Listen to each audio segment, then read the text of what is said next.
Hello दोस्तों, welcome to horror vibes. आज मैं आपको अपने व्यूअर्स की भेजी हुई कुछ घटनाएं बताने वाला हूँ।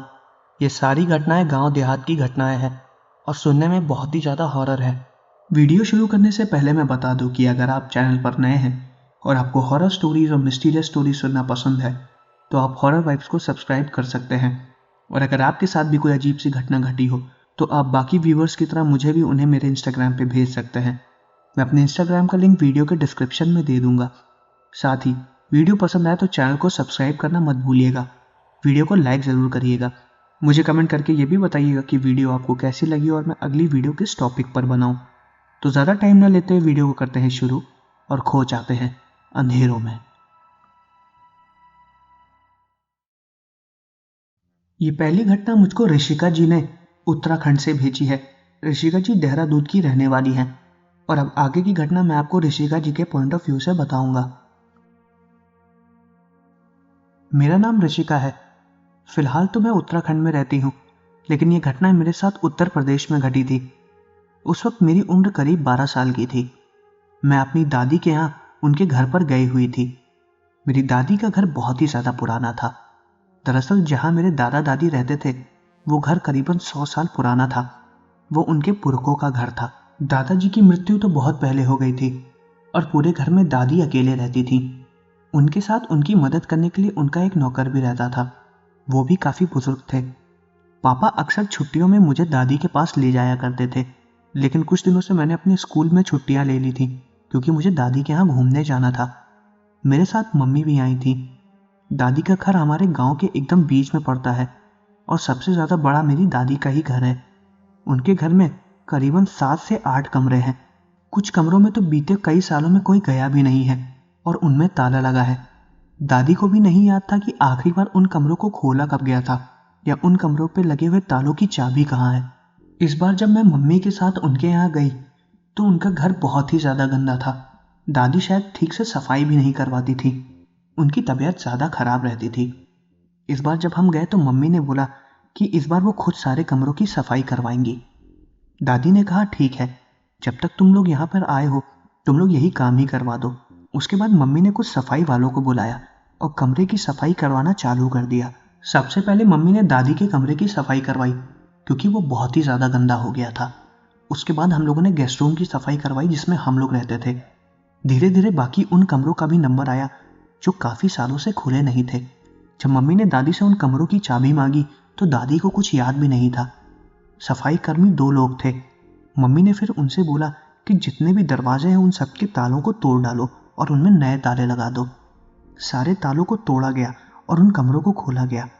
कुछ कमरे तो बहुत ही ज़्यादा जाम हो गए थे जो खुल ही नहीं रहे थे और कुछ कमरे तो ऐसे भी थे जिनको करीबन 15 सालों से खोला ही नहीं गया था। उनके अंदर पुराने सामान रखे हुए थे, दादाजी की पुरानी साइकिल और उनके पुराने कपड़े जो कि अभी तक दादी ने अपने पास संभाल के रखे हुए थे। इतनी पुरानी और एंटीक चीज़ें देख के मुझे बहुत ही ज़्यादा अच्छा लग रहा था। उनमें से कुछ की तो अच्छी कीमत भी मिल जाती अगर हम उन्हें बेचने जाते तो, लेकिन वो हमारे परिवार की निशानी थी तो मम्मी ने उन्हें बहुत संभाल के रखा। धीरे धीरे सारे कमरों के तालों को तोड़ के उनकी सफाई चालू कर दी गई। घर के आखिर में एक और कमरा था, उसमें 2 ताले लगे हुए थे और उस कमरे के दरवाजे पे अजीब सी कीलें भी गड़ी हुई थी। मम्मी ने इस चीज़ पर ध्यान दिया था, लेकिन उनको लगा कि शायद पुराने ज़माने में दरवाज़ों को रोकने के लिए उन कीलों को लगाया गया होगा। उसके बाद मम्मी ने कर्मचारियों को दरवाजे की कीलों को तोड़ने के लिए बोला और ताला तोड़ के दरवाजे को खोल के साफ सफाई करने के लिए बोला। वो दरवाज़ा भी काफ़ी ज़्यादा पुराना हो गया था। उस कमरे के दरवाज़ों पे तो दीमक भी लग गई थी जिसकी वजह से वो दरवाज़ा काफ़ी कमज़ोर हो गया था। ताला तोड़ने के बाद एक झटके में ही वो दरवाज़ा बहुत आराम से खुल गया था क्योंकि वो बहुत कमज़ोर था। सबसे पहले मम्मी उस कमरे के अंदर गई। अंदर जो चीज़ थी वो देख के हैरान हो गई। दरअसल उस कमरे में एक पुरानी खटिया पड़ी हुई थी और उस खटिया के नीचे एक मटका पड़ा हुआ था जिसमें एक दिया रखा था और वो दिया बुझ गया था। उस दिए पे धूल भी लग गई थी और अजीब सी चीज़ें लाल रंग की किसी पेंट से लिखी हुई थी। वो क्या चीज़ थी इसके बारे में किसी को कुछ भी नहीं पता। उस कमरे के अंदर की तरफ 4 कोनों में 4 हंडियाँ रखी हुई थी और उन चारों हंडिया में चावल रखे हुए थे जो कि पुराने हो चुके थे और सड़ गए थे और हर हंडिया के अंदर एक एक कील मौजूद थी। जब मम्मी ने ये चीज़ देखी तो वो बहुत ज़्यादा हैरान हो गई। दादी के पास वो तुरंत भाग के गई और उन्होंने दादी से पूछा कि आखिर ये सब चीज़ें क्या हैं। दादी को इसके बारे में कुछ भी याद नहीं था। दादी ने बोला कि मुझे कुछ नहीं पता कि ये क्या है और अंदर कब क्या रखा गया। ये सब चीजें देख के मम्मी ये तो समझ गई थी कि इस कमरे के अंदर जरूर कोई ना कोई काली शक्ति की विधि की गई है। लेकिन अब तो कमरा खोल दिया गया था, तो मम्मी ने उन कमरे की सफाई करवाना चालू कर दिया। और यही मम्मी की सबसे बड़ी गलती थी। इसके बारे में उन्हें कुछ भी नहीं पता था और ना ही दादी को। मैं तो बहुत छोटी थी, तो मुझे इसके बारे में उतनी समझ नहीं थी। ये घटना 2010 की है। उस कमरे को खोलने के बाद उसमें से सारी चीजों को बाहर निकाला गया। वो शायद किसी औरत का कमरा था। अब वो किसका कमरा था इसके बारे में हमें कुछ भी नहीं पता था। उस कमरे के खोलने के बाद ही हमें अजीब अजीब चीजें पता लगने लगी। जिन 2 आदमियों ने उस कमरे की सफाई कराई थी, उनमें से एक आदमी को उसी दिन रात में बहुत तेज बुखार हो गया और उसको अस्पताल में एडमिट करा दिया गया। और दूसरे आदमी के पैर में बहुत बुरी तरीके से चोट लग गई, जिसकी वजह से उसके एक पैर को काटना पड़ गया। जब ये घटना मम्मी को पता चली तो मम्मी काफी ज्यादा डर गई थी कि आखिर ये घटना क्या हुई। हम लोग अभी वहां पर 1 हफ्ता और रुकने वाले थे। उसी दिन रात में, जिस दिन घर की सफाई हुई, दादी और मम्मी अपने अपने कमरे में सो रही थी और मैं मम्मी के पास सो रही थी। मुझे रात में बहुत जोर की प्यास लगी। मैं जब रात में उठी तो मैंने देखा कि टेबल के बगल में जो जग रखा हुआ है उसमें पानी नहीं था। मम्मी दिन भर के काम से बहुत ज्यादा थकी हुई थी, तो मैंने उनको नहीं उठाया। मैंने सोचा कि मैं रसोई घर में जाके खुद ही पानी ले लूं। मैं जब उठी तो रात में काफी ज्यादा अंधेरा था। उस वक्त दादी के घर में लाइट भी नहीं आती थी। मैंने लालटेन ले ली और उसी लालटेन को लेकर रसोई घर की तरफ जाने लगी। मम्मी के कमरे में पूरा अंधेरा हो गया था। रसोई घर में जब मैं गई तो उसमें ताला लगा हुआ था। मुझे समझ में नहीं आया कि अब मैं पानी कहाँ से लूं। मैं मम्मी के कमरे की तरफ जैसे ही दोबारा घूमी, रसोई घर पे लगा हुआ ताला अपने आप खुल गया और मैंने ये चीज साफ साफ देखी। वो ताला खुल के नीचे जमीन पर गिर गया था। मैंने उस ताले को देखा और मैं डर गई। मैं अंदर तक नहीं गई। उसके बाद मैं धीरे धीरे मम्मी के पास वापस चली गई, बिना कोई भी आवाज किए। जब मैं मम्मी के कमरे की तरफ जा रही थी तो मैंने देखा कि मम्मी अपने कमरे से निकल के एक दूसरे कमरे की तरफ जा रही हैं। मैंने उनका चेहरा नहीं देखा था, लेकिन उनको देख के ऐसा लग रहा था कि वो मम्मी ही थी, क्योंकि उन्होंने वही कपड़े पहने हुए थे। कमरे में बहुत ज्यादा अंधेरा था। वो अचानक से अंधेरे में से निकल के आई। मैं उनसे करीबन 3 मीटर की दूरी पर खड़ी थी। वो चुपचाप धीरे धीरे उसी कमरे की तरफ जा रही थी जिसमें मटकी और खटिया रखी हुई थी। मैं मम्मी को पीछे से आवाज दे रही थी कि मम्मी तुम कहाँ जा रही हो, मुझे बहुत जोर की प्यास लगी है। मेरे बुलाने के बाद भी उन्होंने कोई भी जवाब नहीं दिया। उनकी रफ्तार मेरे चलने की रफ्तार से काफी ज्यादा थी। वो जल्दी जल्दी चल रही थी और फिर उसी कमरे के अंदर चली गई जिसकी साफ सफाई आज सुबह ही हुई थी। उस कमरे में बहुत ज्यादा अंधेरा था। मैं उस कमरे के बाहर ही खड़ी थी और कमरे के बाहर खड़े होकर मम्मी को आवाज दे रही थी। वो मेरे सामने ही उस कमरे के अंदर गई थी। अंधेरे की वजह से मुझे कुछ भी दिखाई नहीं दे रहा था। अंदर से बस मुझे किसी के हल्के हल्के रोने की आवाज आ रही थी। वो बहुत दर्द में रो रही थी। वो एक औरत थी। वो मम्मी की आवाज तो बिल्कुल भी नहीं थी। मैं दरवाजे के बाहर ही मम्मी मम्मी बार बार और लगातार बोल रही थी। उसके अंदर से एक आवाज आई, अंदर आओ। वो मेरी मम्मी की आवाज बिल्कुल भी नहीं थी और मैं डर गई। अंदर से उसी औरत के चलने की आवाज आ रही थी और वो आवाज पायल की थी और धीरे धीरे वो पायल की आवाज तेज होती जा रही थी, जिससे मुझे साफ साफ ये पता चल रहा था कि वो औरत कमरे के अंदर से बाहर आ रही है। मैं वहीं दरवाजे के पास ही खड़ी थी। मेरे सर पे अचानक से अंदर से कोई चीज आके लगी जिससे मुझे बहुत जोर की चोट लग गई। वो किसी ने अंदर से बहुत जोर से बाहर की तरफ फेंका। वो चीज हंडिया थी। उसकी टूटने की आवाज पूरे घर में गूंजी और वो काफी बड़ी हंडिया थी। वो जैसे ही मेरे लगी मैं जोर जोर से चिल्लाने लगी और मेरी आवाज सुन के मम्मी और दादी दोनों लोग जग गए और उठ के कमरे से बाहर आ गए। मैं उसी कमरे के बाहर पड़ी हुई थी और मेरे सर से खून बह रहा था। उस वक्त घर में वो बूढ़े दादाजी भी थे जो कि दादी की मदद किया करते थे। वो भी आ गए। मेरे सर से निकलते हुए खून को देख के वो तुरंत मुझे वैद्य जी के पास लेकर गए। वैद्य जी ने मेरे सर पे मरहम लगा के पट्टी बांधी। मुझे बहुत जोर का बुखार चढ़ गया था और पूरी रात मैं बेहोश थी। सुबह जब मुझे होश आया तो मम्मी ने फिर मुझसे पूछा कि आखिर मुझे क्या हुआ था। मेरे साथ जो कुछ भी हुआ मैंने उन्हें बताया। उन्होंने बताया वो कमरा जिसके बाहर मैं पड़ी थी वो बाहर से ही बंद था, उस पर कुंडी लगी हुई थी। लेकिन मैंने उनको बताया कि मैंने अंदर एक औरत को जाते हुए देखा। उनको लगा कि शायद ये मेरा कोई वहम है, मैं रात में डर गई हूँ और मैंने किसी तरीके का कोई सपना देखा। मैं उन्हें बार बार ये चीज़ समझाने की कोशिश कर रही थी, लेकिन मेरी बात मम्मी ने बिल्कुल भी नहीं मानी। मैंने फिर दादी को भी ये चीज़ बताई, लेकिन वो बुजुर्ग थी और उनको ज़्यादा कुछ याद भी नहीं रहता था। मेरे चोट लगने की खबर मम्मी ने पापा को बता दी और पापा अगले दिन ही तुरंत मुझको देखने के लिए आए। उन्होंने मुझसे फिर दोबारा वही चीज़ पूछी और मैंने उनको भी वही चीज़ बताई। जब पापा ने मुझसे पूछा कि ये सब मेरे साथ किस कमरे में हुआ, तो मैं उनको उस कमरे के सामने लेकर गई। वो कमरा देखते ही पापा मम्मी के ऊपर गुस्सा करने लगे। उन्होंने तुरंत मम्मी से पूछा कि तुमने इस कमरे को क्यों खुलवाया और इसकी साफ सफाई क्यों करवाई। दादी को भी इस कमरे के बारे में कुछ भी नहीं पता था, या शायद उन्हें पता था लेकिन वो भूल चुकी थी। पापा ने अपना पूरा बचपन उसी घर में बिताया है। उनको उस घर के बारे में एक एक चीज़ पता थी, लेकिन कभी उन्होंने मम्मी को उस चीज़ के बारे में बताया ही नहीं। फिर पापा ने मम्मी को उस घर के बारे में एक राज बताया, जो कि शायद किसी को पता भी नहीं था। उन्होंने बताया कि 1990 में जब दादाजी की तबीयत बहुत ज़्यादा खराब रहती थी, तो उन्होंने एक काम वाली औरत को अपने घर पे रखा हुआ था। वो दादी की मदद किया करती थी, लेकिन वो किसी तरीके का काला जादू और तंत्र मंत्र भी किया करती थी। वो काले जादू से हमारे घर पे कब्जा करना चाह रही थी, जिसकी वजह से दादाजी की तबीयत और ज़्यादा खराब होने लगी। जब दादाजी की तबीयत खराब होने लगी तो दादी को किसी तरीके का शक हुआ, क्योंकि वो औरत रात भर अपने कमरे के अंदर बैठे हुए अजीब अजीब मंत्र पढ़ा करती थी। एक बार रात के करीब 1 बजे जब दादी ने गांव वालों के कुछ लड़कों की मदद लेके उस औरत के दरवाजे को अचानक से खुलवाया, तो वो अंदर अपने सामने किसी अजीब तरीके का चित्र बनाई हुई थी और उस चित्र पे दादाजी की एक पुरानी फोटो रखी हुई थी और उनके कपड़े रखे हुए थे और दादाजी के सर के कटे हुए हल्के से बाल भी।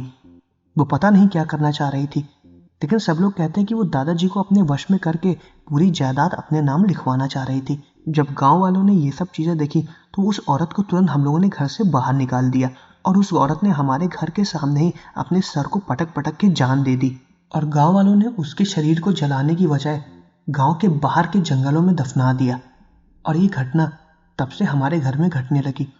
उस औरत को दफनाने के करीब 5 दिन बाद से ही उस औरत की भटकती हुई आत्मा हमें हमारे घर के अंदर दिखने लगी और ज्यादातर वो उसी कमरे के अंदर रहती थी जिस कमरे को तुमने खुलवा दिया था।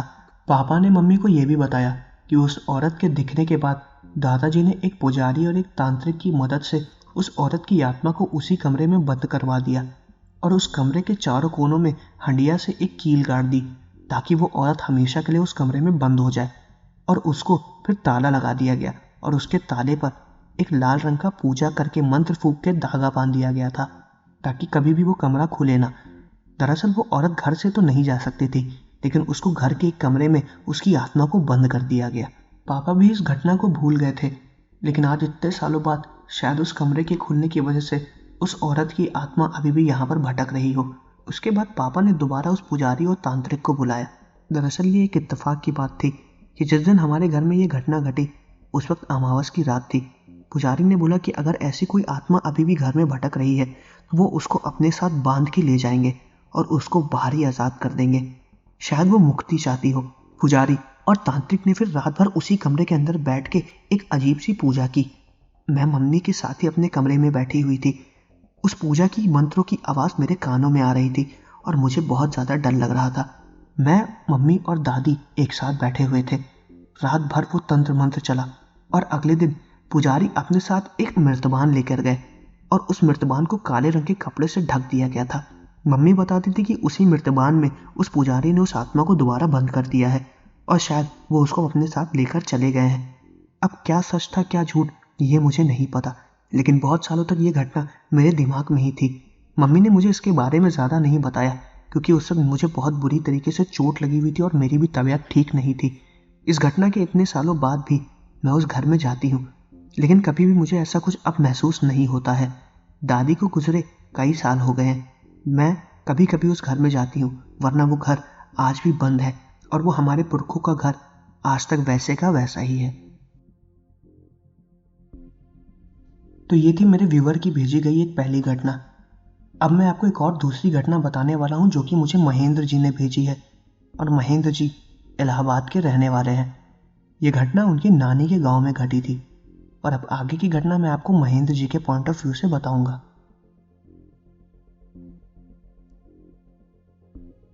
मेरा नाम महेंद्र है और मेरे मामा जी के साथ ये घटना इलाहाबाद में घटी थी। उस वक्त मैं मामा जी के यहाँ ही था। दरअसल मेरे मामा जी दो भाई थे। मेरे बड़े मामा का नाम पंकज था और दूसरे छोटे मामा का नाम बबलू। दोनों लोगों में बस 2 साल का ही अंतर था, लेकिन दोनों लोग हूबहू एक जैसे ही दिखते थे। शायद कुदरत का ये करिश्मा था या फिर क्या, मुझे नहीं पता। लेकिन बबलू मामा की तबीयत अक्सर खराब रहती थी। उनको अक्सर कुछ ना कुछ बीमारी रहती थी। कभी उनकी तबीयत खराब हो जाती थी, कभी बुखार हो जाता था या कभी उनको चोट लग जाती थी। बहुत से डॉक्टरों को दिखाया गया, लेकिन कुछ भी ठीक नहीं होता था। जब डॉक्टरों को दिखाने के बाद कोई मदद नहीं मिली तो फिर मेरी नानी ने तंत्र विद्या का उपयोग किया।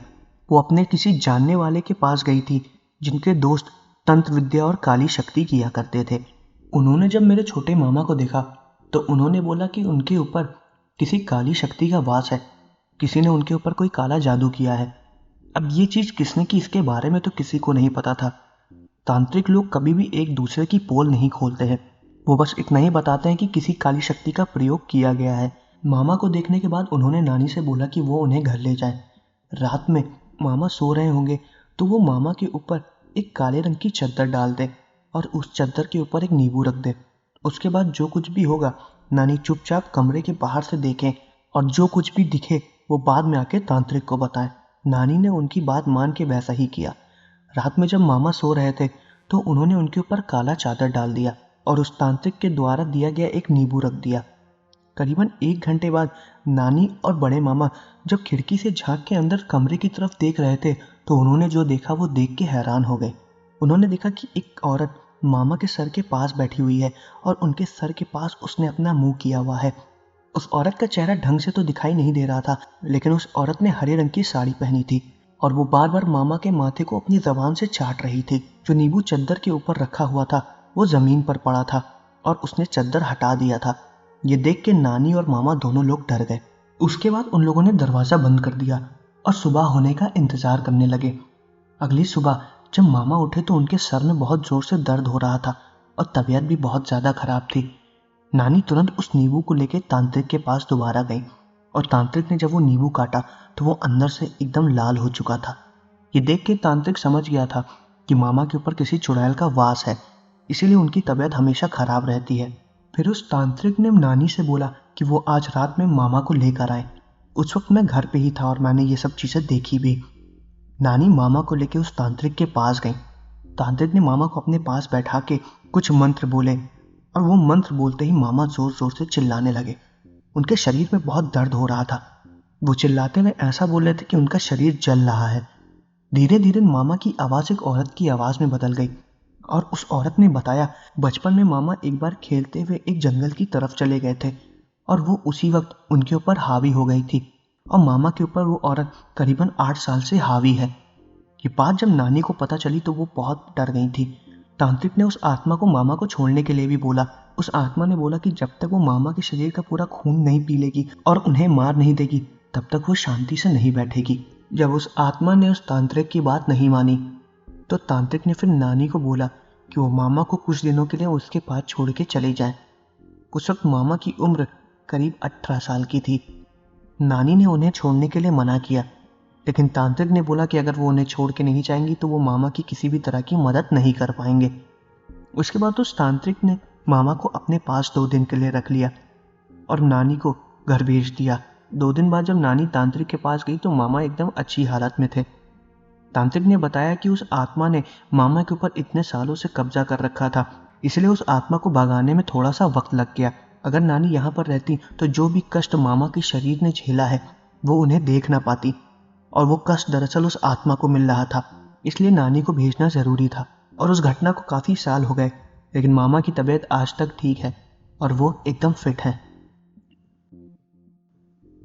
तो दोस्तों ये थी मेरे व्यूअर के द्वारा भेजी गई दूसरी घटना।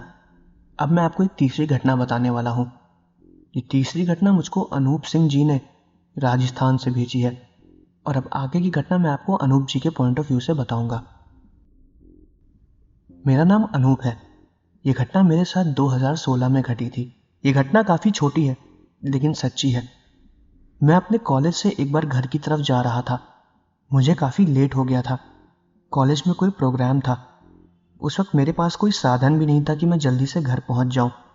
जहां पर मेरा कॉलेज था वहां से मेरा घर करीब 10 किलोमीटर की दूरी पर था। मैं अपने कॉलेज का नाम आपको नहीं बता सकता हूँ। मैं रोज उसी रास्ते से घर जाता था जिससे मैं जाता हूँ, लेकिन उस वक्त रात ज़्यादा हो गई थी और मुझे घर जल्दी पहुंचना था। मम्मी पापा का भी लगातार फ़ोन आ रहा था, इसलिए मैं एक शॉर्टकट रास्ते से घर की तरफ जाने लगा। मैं पहले कभी उस रास्ते से अपने घर के लिए नहीं गया हूँ। हालांकि मैं दिन के वक्त एक दो बार कभी अपने दोस्त के साथ उस रास्ते से निकला हूँ, लेकिन मैंने कभी ध्यान नहीं दिया। उस वक्त रात में जब मैं उस रास्ते से जा रहा था तो वहां पर ढेर सारे कच्चे मकान बने हुए हैं। उन कच्चे मकान के बीच में एक बड़ा सा सफ़ेद मकान भी है जो कि काफ़ी ज़्यादा पुराना था। शायद उस सफ़ेद मकान में कोई भी नहीं रहता। उसके गेट पे जंग लगा हुआ था और अब तो वो मकान शायद तोड़ भी दिया गया है।